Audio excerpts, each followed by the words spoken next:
All right, folks, back on the Bossman show, a friend of the show, Stephen F. Austin, Lumberjacks, go Jacks. Axel, it's my man, Kyle Keller. Kyle, how's up, Coach? How you doing, brother? What's up, boss man? I wish I was in the ATL, sitting here, nasty knack, enjoying it, baby. I hear that, man. Coach, keep this. We've been doing this for 6 years, man. Yeah, it's crazy. It's crazy, man. Only thing I've done is gain some weight. You look awesome. I lost some weight. Thank God for that, I know. man. You look great. Yes, You look indeed. great. I keep eating all this country food out here. Everything with 2 gravies, fried and 2 gravies. Coach, don't try to help me out. Intermittent fasting. Really? 1 meal a day at around 2 o'clock. Rest of the day, water. Now my 2-mile walks I do. So it helped me drop this old football weight I had on me still. Well, maybe they should call you Dr. Bossman. Huh? What do you think? Hey, maybe so. Maybe so. Hey, You need to start selling that. Hey, tell you, it works, man. Hey, you know, I got this look on my phone to count my calories, count my steps. So in my older age, I've become more health conscious, believe it or not. Wow. That sounds like an infomercial somewhere for you, boss man, I think. Huh? What do you think? Hey, I'm good at commercials, Coach. You know, I do commercials all the time, man. For Coke, Pepsi, Bet Online. Hey, I got it all, Coach. My sponsor, hey, give me some weight loss stuff too. Give me that money. Hustle with the boss man. Yes, indeed. There you go. Yes, indeed, Coach. But how's it feel, man? 6 years, man. I remember I talked to you first time 6 years ago. You know, you've been there. How's it feel for you, man? As long as it's been. Well, you know, back then my head was spinning, thought I had all the answers and had none, and not sure I have any now either. But I'm excited. We enjoy being in Nacogdoches. This, our program, hadn't changed any. I think we have it pretty on solid footing, right? And I sit here in palatial digs. We got a brand new practice facility. Everybody that comes here say it's the nicest place they've ever seen, with unbelievable courts and a great locker room and video room and something you may like. We got a barber shop in our locker room area, which is pretty cool, and Yes. Phenomenal weight training area. And I think it's the greatest training room with hot and cold tub and underwater treadmill. And we just spend all the things on our players to make it as nice as we can, with a kitchen and a lounge, and it's really fantastic for our kids. And so we've seen a lot of growth as far as the player development goes.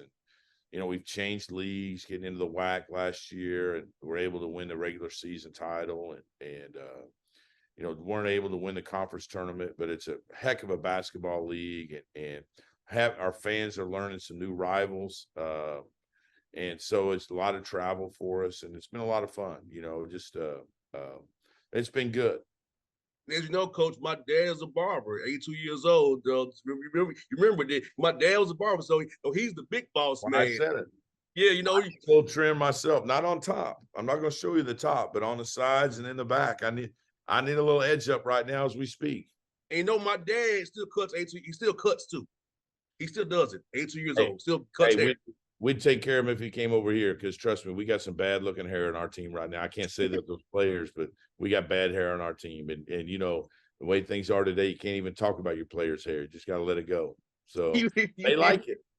You hear that? I'm with you, Coach. Hey, I go with my clean cut look. But one time I may let it grow a little bit because it's cold for little hair, but I go clean cut with beard. That's how my dad taught me. Big boss man himself. Big J's, they called him. So, yeah. Yeah, everybody's got their own independent look, which is great. And I'm proud that our guys they like what they like. And I think it's cool that they can show their own independent style, and they're proud of what they wear. And I think it's cool that players can show their own independence, and what they think makes themselves look good. And I enjoy that they have that ability to show that freedom for themselves. So, that's one of the great things with growing up today, right? That everybody can be who they want to be today. No doubt. And Coach, I'll tell you this. My dad loves you. I'll tell you that for real. You want his favorite guest I have on the show. Seriously. He does. Right. I love when you and him chat, man. It's always good. You do a good job. So God's busting my balls, but he talk to him, you do a good job. So. Well, we're trying to get a game in Atlanta, so I'll bring the bus over and he can line everybody up when we come down there to play. How's that? Hey, he'll love that. He That'd would be good. love that. Yes, he Yeah, would. And good, good. man, coach, what's good about you, man? 3 20-win seasons, man. First 6 years of the program. A lot of people can say it about themselves, getting a job like you did. 21 seasons in your first six years there, half the season you win 20 games and winning program all the way around, man. You're doing a hell of a job, man. I must tell you that, brother. 100%. Thanks. We've had a lot of success. We won about 70% of our games since we've been here, and we've been blessed. A few 3 championships, and we hadn't been in the tournament in a while. Unfortunately, we had an APR ban for the athletic department. The year we went 28 with COVID, the year we went 28-3, and the year we beat Duke, and the COVID hit the NCAA tournament, and we had an APR ban. The next year when COVID was really involved and couldn't go to the tournament that year, so had some bad luck, and then last year we won the regular season and didn't win the tournament. So the leagues we're in, you got to win the conference tournament to be eligible to participate. But thank you for that acknowledgement. We like our team this year. We're a little shorthanded right now, missing kind of our starting 4 and 5. They're out with injuries, but we've had some success so far and learned to play differently. Only got 2 frontline players, but they're fun. Getting up and down and forcing turnovers, and that's our style, playing with aggression and learn to play with a bunch of guards out there versus some big guys has been a learning experience for me. So it's fun. And it's fun style, and I think our fans enjoy it. I know our players do. And you got a good mix on your roster, Kyle, of Yeah. younger and older guys too, man. So it keeps it fun for the guys as well. Your vets showing the young guys what's about to be a jack, man. You got 2 guys who have signed coming in here real soon next year, man. So I love your roster. You have 2 very balanced, man. We do. We got 2 seniors, super seniors, whatever, and the 1 junior really on paper. And the rest of them, crazily, Bossman, are sophomore athletically eligible besides that. And I know it may not repeat like that, but if we can keep these guys around for a while, I think we're going to be good for quite a while. If we, who knows with the transfer portal and the way NIL is, but we've done a good job of being able to maintain our roster and not lose a whole bunch of kids. But who knows how it is today? And signed 2 good players in the fall. We're excited about. We felt like we had some needs, but it's all about winning today. And that's the exciting part with college basketball.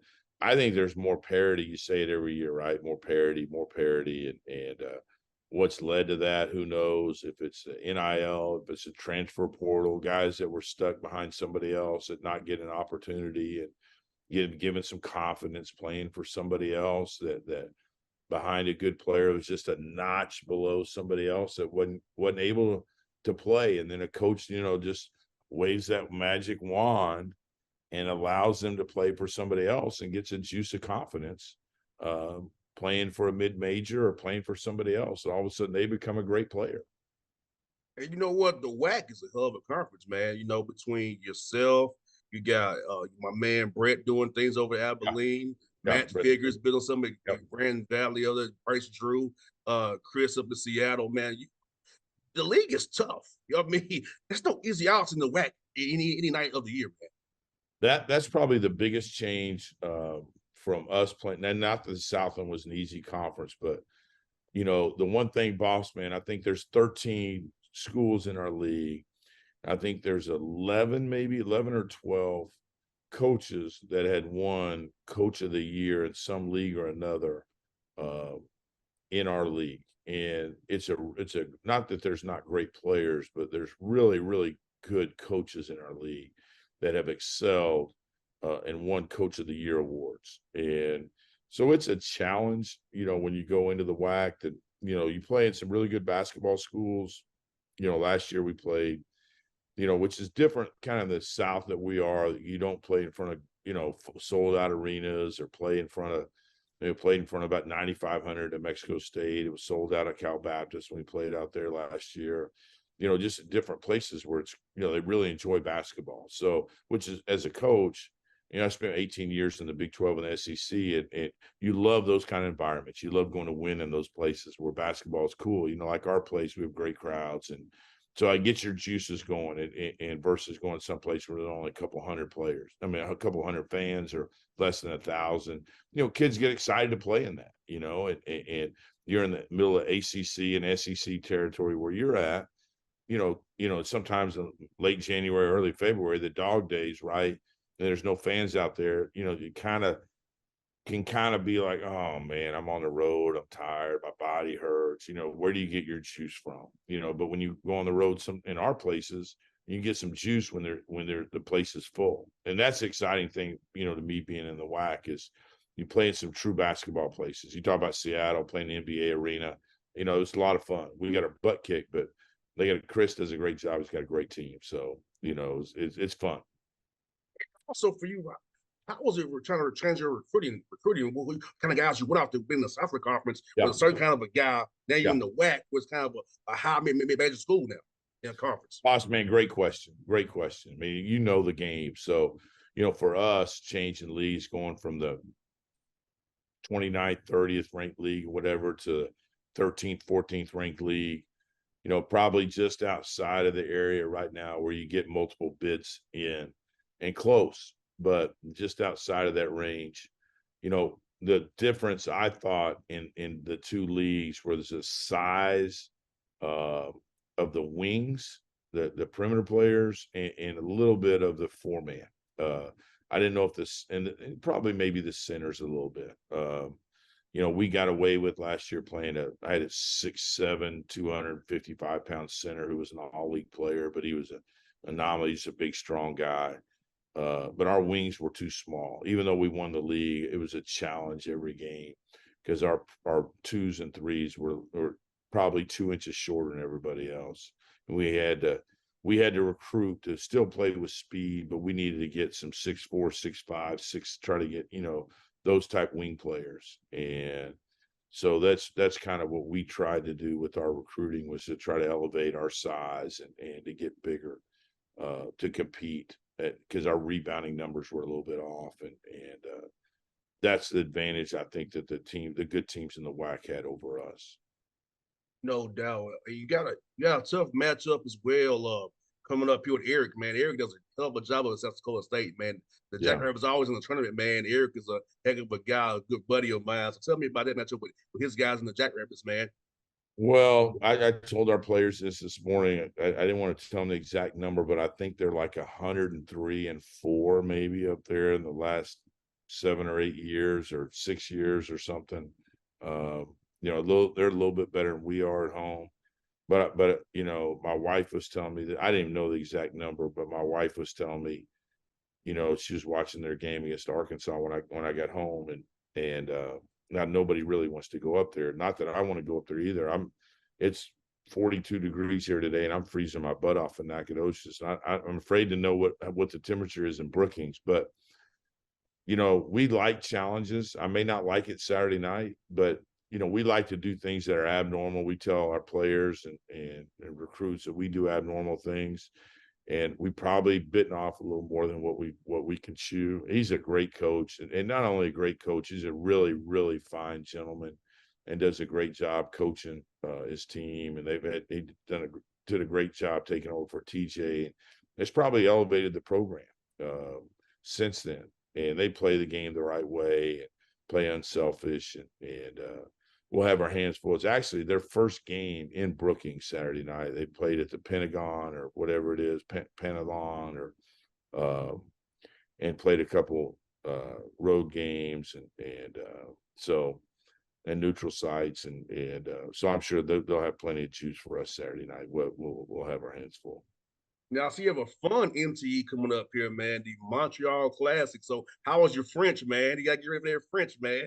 You wanted the backstory behind this is I actually had 2 years of French in high school, which is, I don't want to date myself. I guess I can, 40 years ago.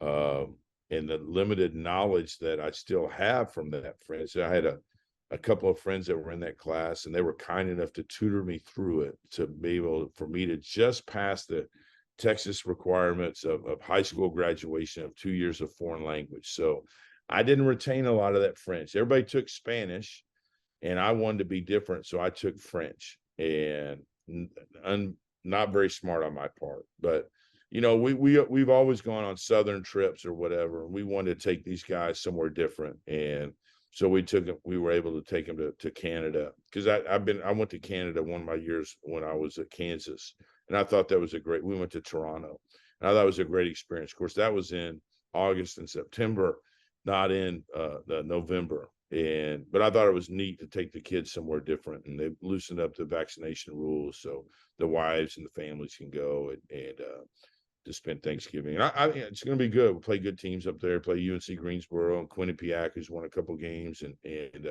Middle Tennessee. So we got our hands full up there too. We actually are playing the hardest schedule Stephen F. Austin's ever played.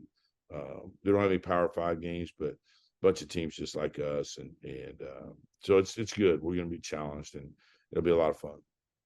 That's one for you, Coach. I'm gonna tell you about my man from Georgia on your roster, Robbie. Tell me about that young guy. Tell me about that dude. And from Thrall High School. I mean, Robbie's he's out with a plantar fascia injury right now.